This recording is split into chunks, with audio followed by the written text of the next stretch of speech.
ಯಾರಾದರೂ ಮನೆಗೆ ಬಂದಾಗ ನಮಗೆ ಸ್ವೀಟ್ ಕೊಡಬೇಕಾಗುತ್ತೆ. ಸೊ ಅದೇ ಸ್ವೀಟ್ನ ನಾವು ಮನೆಯಲ್ಲೇ ಮಾಡಿದರೆ ಹೇಗಿರುತ್ತೆ? ಸೊ ಬನ್ನಿ ನೋಡೋಣ. ಅದಕ್ಕೋಸ್ಕರ ನಾನು ಇಲ್ಲೊಂದು ಸ್ವೀಟ್ ರೆಸಿಪಿನ ನನಗೆ ಹೇಳ್ಕೊಡ್ತಾ ಇದ್ದೀನಿ. ಇದಕ್ಕೆ ಬೇಕಾಗಿರೋದು 1 ಕಪ್ ಬೇಸನ್, ಹಾಗೆಯೇ ನಮಗೆ 2 ಕಪ್ ನೀರು ಬೇಕು. ಸೊ ಇದನ್ನೆಲ್ಲ ಹಾಕ್ಕೊಂಡು ನಾವು ಅದನ್ನ ಚೆನ್ನಾಗಿ ತಿರುಗಿಸ್ಕೊಳ್ಬೇಕು. ಯಾವ ರೀತಿಯಾಗಿ ಅಂತ ಅಂದರೆ ಅದು ಗಂಟುಗಳು ಇರಬಾರ್ದು.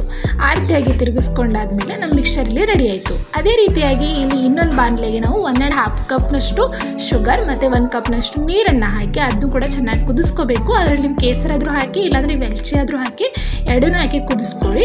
ಇದು ನಿಮಗೆ ಪಾಕ ಬರಬೇಕಂತೇನಿಲ್ಲ. ಸೊ ಅದು ಎಲ್ಲ ಸಕ್ಕರೆ ಕರಗಿ ನೀರು ಮತ್ತು ಸಕ್ಕರೆ ಒಂದಾಗಿದ್ರೆ ಸಾಕು. ಅದಾದ ನಂತರ ನಾವು ಇಲ್ಲಿ ಮಿಕ್ಸರ್ ಮಾಡ್ಕೊಂಡಿದ್ದವಲ್ಲ, ಅದರಿಂದ ನಾವು ಸಣ್ಣ ಸಣ್ಣದಾಗಿ ಬೂಂದಿಗಳನ್ನು ಮಾಡ್ಕೊಳ್ಬೋದು. ಇಲ್ಲಿ ನೀವು ಜಾರ್ನಲ್ಲಾದರೂ ಮಾಡ್ಕೊಳ್ಳಿ, ಇಲ್ಲಾಂದ್ರೆ ಚಿಪ್ಸ್ ಅದು ಮಾಡ್ತೀವಲ್ಲ, ಸೊ ಅದೇ ಜಾರ್ನಲ್ಲಿ ಕೂಡ ಮಾಡಿಕೊಂಡು ಬ್ರೌನ್ ಆದಮೇಲೆ ಅದನ್ನು ತೆಗಿಬೇಕು. ಸೊ ನೋಡ್ತಾ ಇರ್ಬೋದು ಇಲ್ಲಿ ನಮ್ಮ ಬೂಂದಿ ಇಲ್ಲಿ ರೆಡಿಯಾಗಿದೆ. ಸೊ ಈ ಬೂಂದಿಗಳನ್ನು ನೀವು ಹಾಗೇನೂ ತಿನ್ಬೋದು, ಇಲ್ಲಾಂದರೆ ನೀವು ಸ್ವೀಟ್ ಬೇಕಂತಂದರೆ ನೀವು ನಾವು ಮೊದಲೇ ಸಕ್ಕರೆ ಪಾಕವನ್ನು ಮಾಡ್ಕೊಂಡಿದ್ದಲ್ಲ, ಸೊ ಅದೆಲ್ಲ ಸಕ್ಕರೆ ಪಾಕವನ್ನು ಅದರಲ್ಲಿ ಹಾಕಿ ಅದನ್ನ ಚೆನ್ನಾಗಿ ತಿರುಗಿಸಿ ಅದ್ರ ಮೇಲೆ ನಿಮಗೆ ಬೇಕಾಗಿರೋಂಥ ಡ್ರೈ ಫ್ರೂಟ್ಸ್ ಆಗಿರ್ಬೋದು, ಇಲ್ಲಾಂದರೆ ಪಿಸ್ತಾ, ಬಾದಾಮ್, ಯಾವುದೇ ತರಹದ ಡ್ರೈ ಫ್ರೂಟ್ಸನ್ನು ಹಾಕಿದರೆ ಸಾಕು. ಸೊ ಇಲ್ಲಿ ನಮ್ಮದು ಸ್ವೀಟ್ ಬೂಂದಿ ರೆಸಿಪಿ ರೆಡಿಯಾಗಿದೆ. ಸೊ ಈ ವಿಡಿಯೋ ನಿಮಗೆ ಇಷ್ಟವಾದಲ್ಲಿ ಲೈಕ್ ಮಾಡಿ, ಶೇರ್ ಮಾಡಿ ಹಾಗೂ ಸಬ್ಸ್ಕ್ರೈಬ್ ಮಾಡಿ.